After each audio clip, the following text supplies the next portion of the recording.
chairman at Mount Kenya Colleges and University Students Association, na tunasema baba kwa Derek. Your Excellency, my name is Amolo Odinga.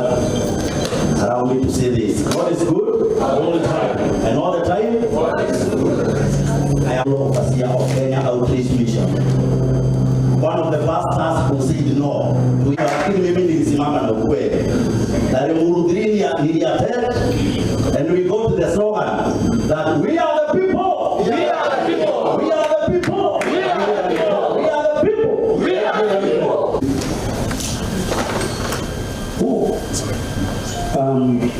The colleagues at the very end, Peter, say with a loud voice, of grassroots leaders from the region popularly known as Mount Kenya, who got together.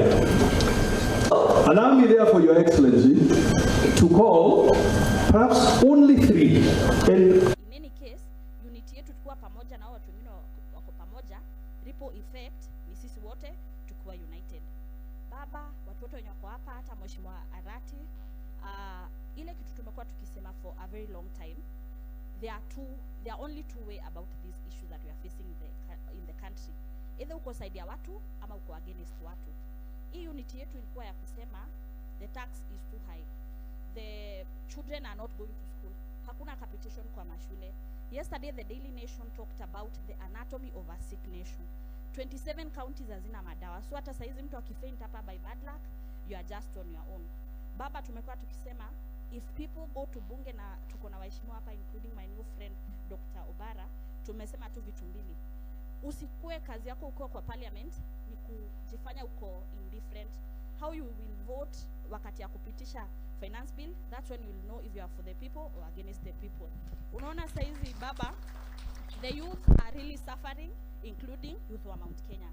Baba, if you notice saizi kwa sababu kuna kazi, most of the youth wanafanya precarious jobs kama kufanya kazi kwa internet na kuresearch. Zakayo amesema who are feeling that we really need we really need, and we are feeling the pain of what we are going through. At their own will. Those were 5,200 people. Wale waliweza kuja, wengine walikuja miguu, wengine walijilipia fare, wengine walikomboa magari. The reason we are here, Baba, is because as you can see, the minute we made Limuru 3, wakaanza kusema ni maneno ya watu ya Mount Kenya, ni wa Kikuyu. But kusema kweli kitu kama one man, one shilling, one vote ina benefit kila mtu mwenye ako hapa, si ndio? So tukasema tutakuja hapa kama watu ya Mount Kenya, because Baba, you have never chased us away. You never told us fungeni NAK, fungeni Jubilee. You said no, kujeni na outfit yenyu to make coalition ndipo sasa tuweze kwenda mbele. So that is why we've come here, because we know you are our only true Baba to air our grievances. You carry us on and help us, because you have never abandoned us even with our own feet. So Baba, we are very grateful. Honorable Manje, I'm going. Sharia inchi kick out. We want to make a very strong country where everybody will appreciate. Kwa hivyo mkisikia tukisema Limuru 3, it is we want these people to think along the same thought. Let us make ourselves together, then we make the country so that everybody will appreciate this country. Hiyo ndio ya muhimu sana. Thank you very much. Thank you, Mheshimiwa. You are excellent. We share the common thing ya Wakenya wote. Ikiwa ni high cost of living.